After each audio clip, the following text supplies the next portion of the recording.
जा बोली माँ तो भाई केते पूजा पाठ न करिछि कहीं छाड़ी चली गलु से दिन देउडिया बंधिबा पाई माँ पठेइथिला सेतबेले तू न पाइलु मु बुझी जिबार थिला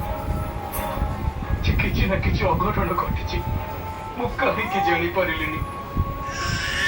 कहीं कि जानि परिलिनी सासुमा कौन है कृष्णा को फोन कर चली से फोन उठौनी ओहो सासुमा कृष्णा मंदिर भितर थिबे बोधे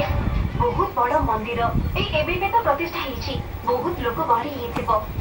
दर्शन करिके फेरिबा पई केते टाइम लागि जिवो के जानि आसिबो करिके कॉल करि देबे एबे मंदिर भितर कॉल रिसीव करिबा संभव हो नथिबो आपण चिंता करंतुनी के जानि काहेकि से जिबा पर ठारो मो सहित थरटे भी कथा हेनी ସେଥିପାଇଁ ମୋତେ ଭଲ ଲାଗୁଛି ଆପଣଙ୍କୁ କଲ୍ କରିନାହାନ୍ତି କିନ୍ତୁ ଅମରକୁ କଲ୍ କରିକି ପହଞ୍ଚି ଗଲି ବୋଲି ସେ କହିଥିଲେ ଆପଣ ଟେନସନ୍ ଜମା ନିଅନ୍ତୁନି ମୁଁ ଜାଣିପାରୁନି କେମିତି ଗୋଟେ ପ୍ରକାର ଭୟ ଲାଗୁଛି ତା ସହିତ ଥରଟିଏ କଥା ହେଇଯାଇଥିଲେ ଟିକେ ଶାନ୍ତି ଲାଗିଥାନ୍ତା